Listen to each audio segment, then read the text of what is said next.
sebelumnya kalian tahu nggak sih apa itu pasar persaingan monopolistik? Jika belum, aku akan ngasih tahu penjelasan kepada kalian apa itu pasar persaingan monopolistik.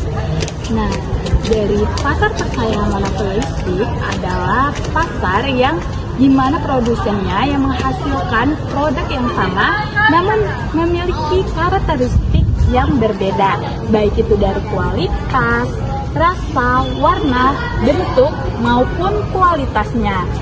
Jika kalian ingin tahu yang lebih dalam tentang pasar persaingan monopolistik, aku akan kasih contohnya.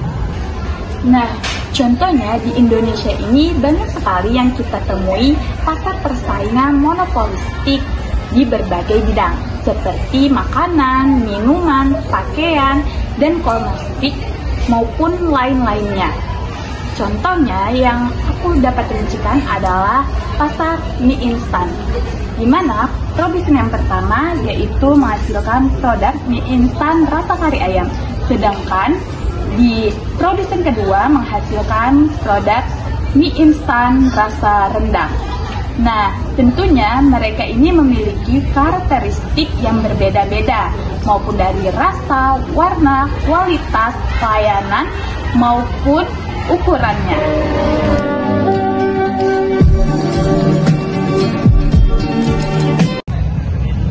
Nah, karena kita sudah mendengarkan dari tadi penjelasan tentang pengertian ataupun contoh, sekarang kita masuk ke ciri-ciri. Jadi ciri-ciri pertama dari pasar persaingan monopolistik ini terdapat banyak penjual. Dalam pasar ini terdapat penjual ataupun produsen yang jumlahnya cukup banyak, di mana masing-masing mereka akan berusaha untuk menarik perhatian konsumen. Nah, contoh yang bisa kita ambil tuh seperti merek kemasan mie instan. Nah, pasti kalian gak asing lagi dengan merek, contohnya itu seperti Indomie, mie sedap, ataupun Supermie. Nah, mereka ini sama-sama menjual mie, tapi setiap merek memiliki rasa ataupun perbedaan kemasan yang berbeda. Nah, untuk ciri-ciri yang kedua, itu ada barang bersifat berbeda karakteristik, yang artinya di mana setiap produk memiliki ciri khas atau ada pembeda antara produk satu dengan produk lainnya. Nah, contohnya itu perbedaannya mulai dari segi rasa, kualitas, desain, ataupun pelayanannya. Nah, yang bertujuan supaya konsumen bisa tertarik dengan produk mereka. Contohnya itu seperti kopi kemasan, yang dimana mereka sama-sama menjual kopi, tetapi tiap kopi ini memiliki aroma ataupun rasa yang berbeda. Ciri-ciri yang ketiga yang dimana itu perusahaan memiliki sedikit kekuasaan dalam mengurangi harga. Nah, produk mereka ini tidak detik, jadi produsen bisa menentukan harga tetapi dengan batas yang wajar. Karena jikalau produsen menentukan harga yang cukup tinggi atau mahal, konsumen dengan mudah bisa beralih ke produk yang lain yang lebih mirip dengan harga yang lebih terjangkau. Contohnya itu seperti toko roti. Toko roti bisa saja memiliki harga yang cukup tinggi, tetapi mereka harus meimbangi dengan produk ataupun kualitas yang mereka miliki. Contoh keempat adalah mudah masuk dan keluarnya di pasar ini. Artinya, siapapun yang ingin memulai usaha baru di pasar tersebut tanpa adanya banyak hambatan. Lalu jika mereka merasa perusahaan mereka rugi, mereka bisa keluar dengan mudah. Karena pasar monopolistik ini dia bersifat dinamis, yang dimana setiap saatnya pasti ada merek baru yang bermunculan. Lalu yang kelima, persaingan promosi yang sangat aktif. Karena pasar persaingan monopolistik ini menjual produk yang sejenis dengan karakteristik berbeda, jadi mereka harus berlomba-lomba untuk menarik ataupun menaikkan citra produk mereka terhadap konsumen. Yang dimana mulai dari endorsement kepada influencer, mulai dari diskon, ataupun membuat iklan terhadap produk mereka. Nah, sekarang kita masuk ke faktor-faktor terbentuknya pasar persaingan monopolistik ini. Yang pertama, karena ketidakpuasan terhadap pasar persaingan sempurna dan pasar monopoli, yang dimana sebelumnya dua jenis pasar ini dianggap kurang adil, karena pasar persaingan sempurna dimana semua produsen itu menjual produk atau jenis barang yang sama, sehingga produsen susah untuk berkembang. Sedangkan pasar monopoli ini dimana hanya pasar yang berkuasa, jadi konsumen tidak memiliki pilihan. Jadi, pasar persaingan monopolistik ini menjadi jalan tengah. Yang kedua, adanya diferensiasi produk, yang dimana artinya setiap produk memiliki karakteristik yang berbeda-beda. Contoh itu seperti sekitaran USU yang menjual banyak sekali kopi, yang dimana kita tahu pasti setiap kopi itu memiliki karakter berbeda-beda, mulai dari aroma ataupun rasanya. Dan yang terakhir itu sumber daya alam. Nah, dimana setiap daerah itu pasti memiliki bahan baku atau sumber daya yang berbeda-beda yang menciptakan suatu ciri khas. Yang contoh itu seperti kopi dari Toraja. coklat dari Sulawesi, dan batik dari Pekalongan. Jadi, produk-produk ini pasti memiliki ciri khas dari daerahnya masing-masing, sehingga hal ini bisa menjadi faktor terbentuknya pasar persaingan monopolistik.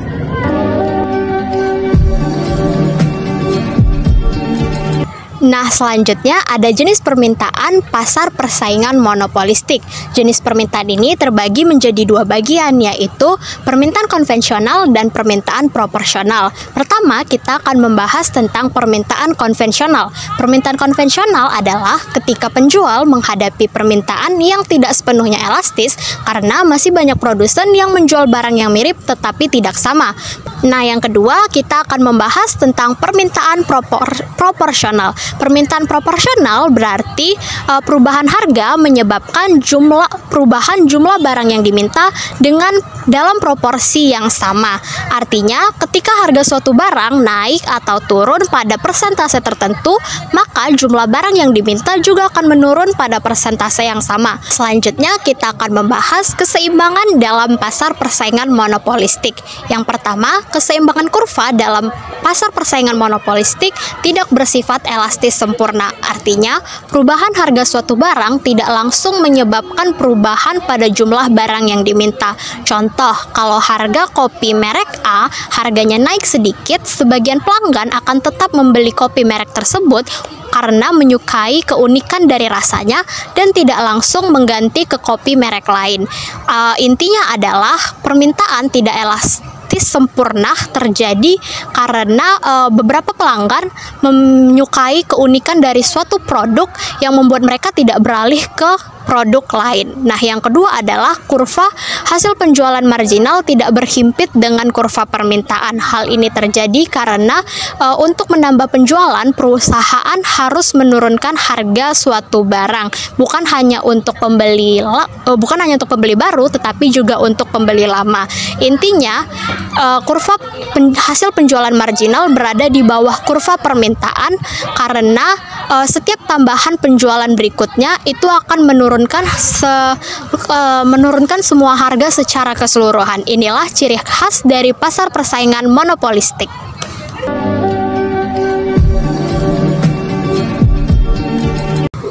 Hai, sekarang kita masuk pada pasar keseimbangan monopolistik jangka pendek. Apa sih yang dimaksud dengan pasar keseimbangan monopolistik jangka pendek? Nah, pasar keseimbangan monopolistik jangka pendek adalah keadaan di mana suatu perusahaan menentukan jumlah produksi dan nilai jual yang paling menguntungkan dalam waktu yang singkat dengan pendapatan marginal sama dengan biaya marginal. Nah, untuk lebih mengerti mengenai materi ini, kita bisa melihat melalui kurva keseimbangan. Di sini ada dua kurva keseimbangan. Pada sebelah kiri ada kurva keseimbangan saat penjual mengalami profit ataupun keuntungan, sedangkan pada sebelah kanan ada keadaan di mana penjual mengalami kerugian ataupun loss. Nah, sekarang kita bahas kurva sebelah kiri dulu ya. Kurva ini merupakan saat perusahaan mengalami keuntungan ataupun profit. Pada kurva ini ada garis-garis yang penting yang harus teman-teman ingat dan mengerti, diantaranya ialah sebagai berikut. Garis ungu atau D merupakan kurva permintaan, garis merah atau MR merupakan pendapatan marginal, garis hijau ataupun MC merupakan biaya produksi, dan garis AC atau merah melengkung merupakan biaya rata-rata produksi. Nah, jika teman-teman perhatikan kurvanya, titik MC dan MR itu saling berpotongan hingga menghasilkan suatu titik potong. Titik potong inilah yang disebut dengan titik keseimbangan. Titik keseimbangan adalah ketika suatu perusahaan sudah berada pada produksi yang paling efisien, sehingga perusahaan tidak akan mendapatkan keuntungan tambahan lagi, baik melalui produksi tambahan maupun mengurangi produksi. Nah, tadi kita sudah menemukan titik keseimbangan. Sekarang kita bisa tarik dari titik keseimbangan itu garis hingga menyentuh kurva permintaan, sehingga kita mendapatkan nilai jual produk ataupun P1. Jika kita perhatikan, P1 itu lebih tinggi daripada AC, sehingga artinya nilai jual produk itu lebih tinggi dibandingkan biaya produksi, sehingga dapat disimpulkan bahwa perusahaan mengalami keuntungan. Sekarang kita lanjut pada kurva sebelah kanan ya. kurva ini merupakan saat perusahaan mengalami kerugian. Sama seperti kurva sebelumnya, garis MC dan MR itu saling berpotongan menghasilkan titik keseimbangan.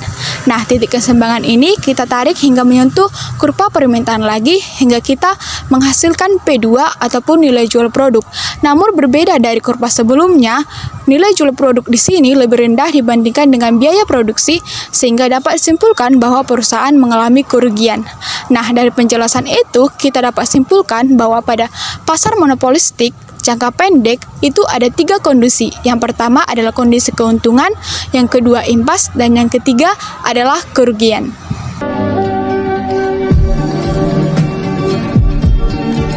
Nah, sekarang kita masuk ke dalam materi jangka panjang. Materi jangka panjang dalam pasar monopolistik ini berfokus pada apa yang terjadi setelah perusahaan menikmati laba positif atau supernormal profit di dalam jangka pendek. Nah, kenapa sih jangka panjang ini bisa terjadi? Jika perusahaan di dalam pasar ini sedang menikmati laba normal atau supernormal profit di dalam jangka pendek, hal ini akan memicu perusahaan-perusahaan baru untuk masuk ke dalam pasar. Nah, masuknya perusahaan baru ke dalam pasar ini cenderung mudah karena biaya masuk ke dalam pasar relatif rendah, sangat kecil atau bahkan nol. Dampak dari masuknya perusahaan-perusahaan baru ke dalam pasar ini akan meningkatkan persaingan di antara perusahaan-perusahaan tersebut. Nah, hal ini akan menyebabkan share market atau pangsa pasar yang sudah ada ini akan menurun. Nah, kurva permintaan atau D ini akan terus menurun ke bawah hingga bersinggungan dengan average cost atau biaya rata-rata.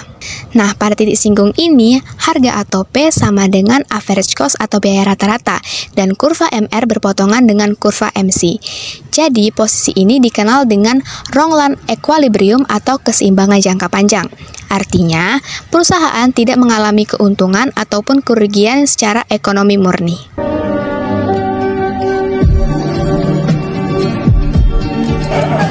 Jadi saya di sini akan menjelaskan apa saja kelemahan maupun kelebihan dari pasar monopolistik. Yang pertama itu kelebihannya. Yang pertama adanya diferensiasi produk, yang dimana produsen akan menciptakan barang dengan fungsi yang serupa tetapi dengan ciri khas yang berbeda. Yang kedua, adanya inovasi. Di pasar ini produsen didorong untuk terus melakukan inovasi baik dalam kualitas, layanan, desain ataupun lainnya.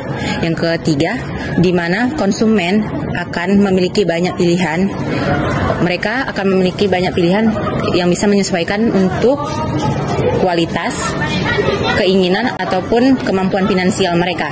Yang keempat itu peningkatan kualitas layanan, di mana produsen akan didorong untuk meningkatkan kualitas pelayanan mereka agar bisa menarik konsumen untuk membeli produk mereka. Yang kedua itu adalah kelemahan dari pasar persaingan monopolistik. Kelemahan yang pertama itu adalah biaya non harga yang besar, di mana para produsen akan membuat iklan ataupun pemasaran untuk membedakan produk mereka dengan produk yang lainnya, yang dimana itu membutuhkan biaya yang besar. Dan untuk mengatasi biaya yang besar itu, mereka akan melimpahkan harga yang jauh lebih mahal kepada konsumen. Yang kedua itu persaingan yang ketat, di mana para produsen akan melakukan persaingan ketat baik dalam segi hal kualitas, layanan, ataupun harga. Dan itu sangat beresiko bagi produsen yang kecil, karena pada pasar ini mereka membutuhkan biaya yang besar, dan para produsen yang kecil beresiko akan tersingkir dari pasar ini. Yang terakhir itu adalah keuntungan yang tidak bertahan lama, yang dimana jika produk dari suatu produsen lama itu laris, maka para produsen baru akan menirunya, dan itu berpengaruh bagi keuntungan produsen lama tersebut. Dan untuk mengembalikan keuntungannya itu tidak membutuhkan waktu yang cukup lama.